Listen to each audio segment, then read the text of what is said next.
What's going on, Halo fans? LukeTheNotable here. In this video, we're going to be talking about the forgotten Halo game, and why I believe it's Halo 4. Now, you may be sitting there at home thinking to yourself that you love Halo 4, it's your favorite Halo game, and you know tons of other people that love Halo 4, and it's their favorite Halo game. But no matter how you feel about Halo 4, it's hard to deny the Halo recession, if you want to call it, that came after the release of Halo 4. The Halo franchise saw some of its lowest numbers ever in terms of games sold and recurrent players, and it all came after the release of Halo 4. In this video, we'll be going over why I believe this happened and how we can prevent it in the future, so we don't have any more forgotten Halo games. So sit back, relax, and look for Late Night Gaming's triggered comments down in the comments section below, because we're going to be talking about why Halo 4 is the forgotten Halo game.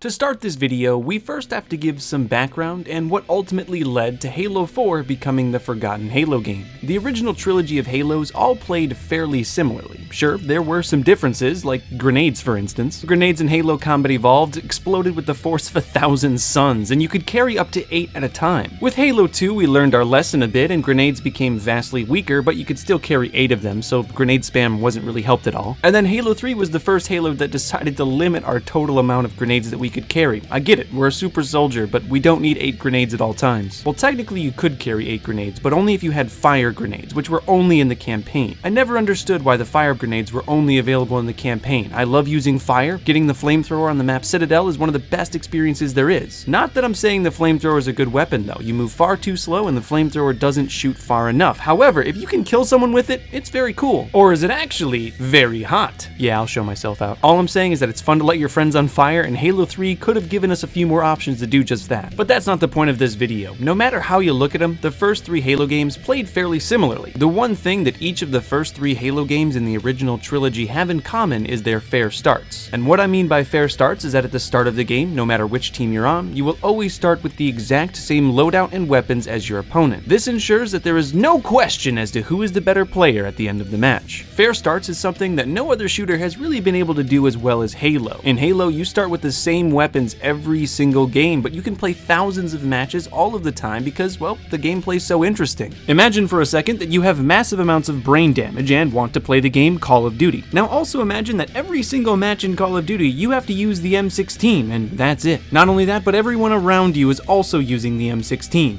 The M16 is the only gun you can use. Call of Duty would probably get boring pretty quickly, but that's exactly what Halo's been doing for years, pitting 2 teams against each other with the same weapons and seeing who's going to win. In Halo, it's not about what weapons you have, but how you use those weapons that determines whether you're going to win or you're going to lose. And Halo's fair starts throughout all of its multiplayer has been one of the main reasons that it's stayed on top for so long. Well, not on top, but you know, we're at least relevant. Like we could be Battleborn, it could be so much worse. The original trilogy of Halo games, Halo 1, 2, and 3, built off one another, excelling the series as a whole over the course of many years. And it's one of the main reasons that the first 3 Halo games are regarded as some of the greatest games of all time. The original trilogy is truly Halo's golden age. But like all great things, the golden age had to come to an end, and luckily Bungie gave us one last great Halo game before riding off into the sunset. And that game was Halo Reach. Halo Reach was the first Halo to change the way that the game was played. It was a big step away from the classic fair start mentality of the first 3 Halo games, and this change in overall formula frustrated some fans for sure. But the changes were accepted because Halo Reach wasn't a true sequel to the original trilogy, so a drastic change in formula wasn't completely out of the question. Halo Reach changed the overall Halo formula, and this frustrated some Halo fans for sure. But it's important to note that the reason that Halo Reach is still remembered as a fan-favorite Halo game even today is because it wasn't a true sequel of the original trilogy, so a drastic change in formula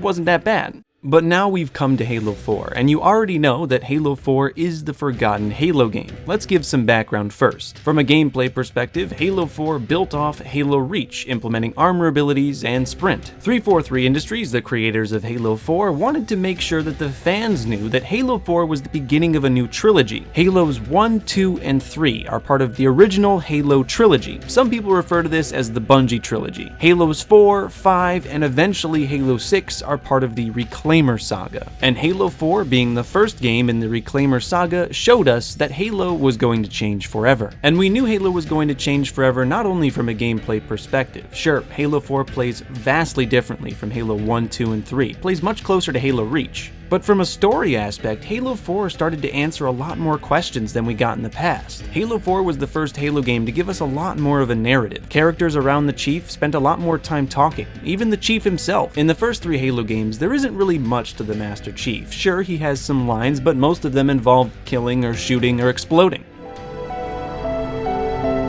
Got an escape plan? Thought I'd try shooting my way out. Mix things up a little. Halo 4 was the first Halo game to ask questions about who Chief actually is, and by the end of the game, Chief is asking those questions about himself. These story elements were some that we had never seen in Halo before, and it was very exciting to know that Halo 4 was going to change a lot about how Halo's story was told. For a moment, it seemed that we were going to get a deeper and more fleshed out Halo story. Maybe we would explore a lot more of the extended lore that you would find in the Halo books. Speaking of Halo books, you can click the link in the description to get started with a free 30-day trial of Audible. You get one free audiobook that you can keep forever, even if you cancel, so there is literally nothing to lose and a ton of Halo lore knowledge to gain. Click the link in the description to get started with Audible today. Kind of unfortunate that the best part of the video is over now and it's only been 5 minutes. Now after Halo 4 released, 343 Industries, the creators of Halo 4 and 5, got feedback that the campaign had a little bit too much narrative. Now I think that's a whole video in and of itself. Halo 4 had a lot of great story, but I don't think they actually explained it well enough inside the story of Halo 4. The entire lore on the Librarian and the Didact and all of the Prometheans and Forerunners is very cool, but it isn't explained enough in actual gameplay of Halo 4.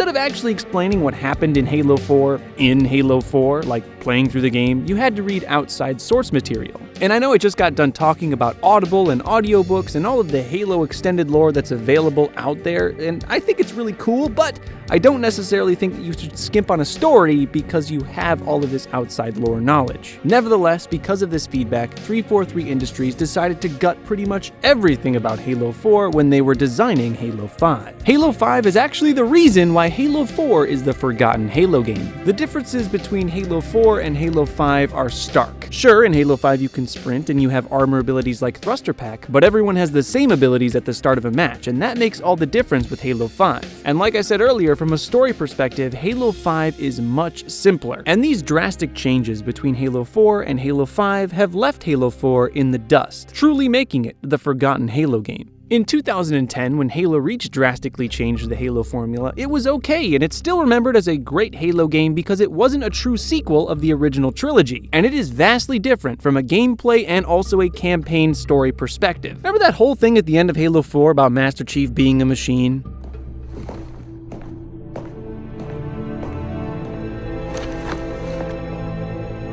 She said that to me once.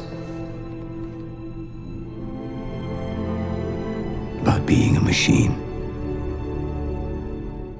Halo 4 asked some questions about the Chief, who he was, how he felt, if he actually wanted to be there. And by the start of Halo 5, it was like, oh, yeah, remember all that stuff? Yeah, don't worry about that anymore. We got this Locke guy! He's a super badass!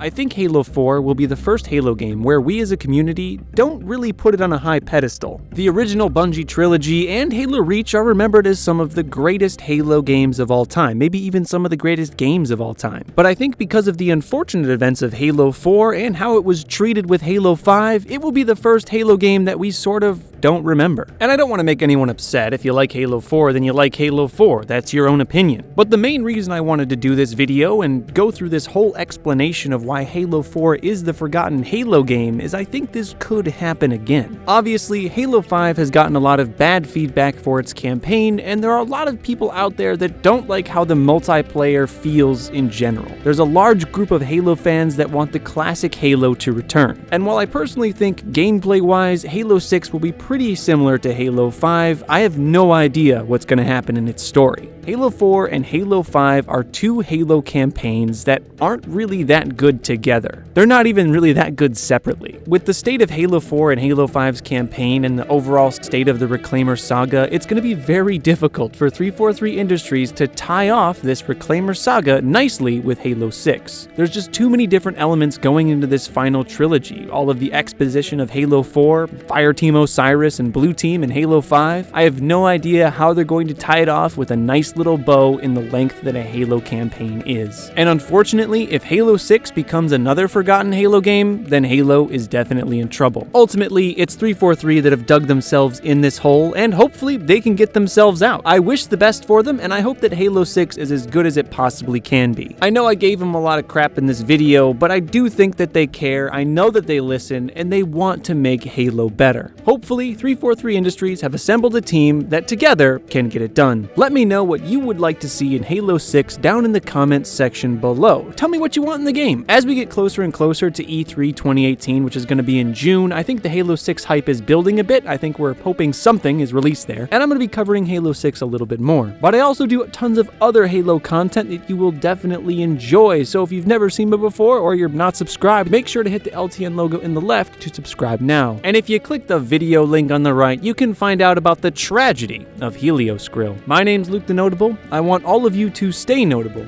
and I will see you in the next video.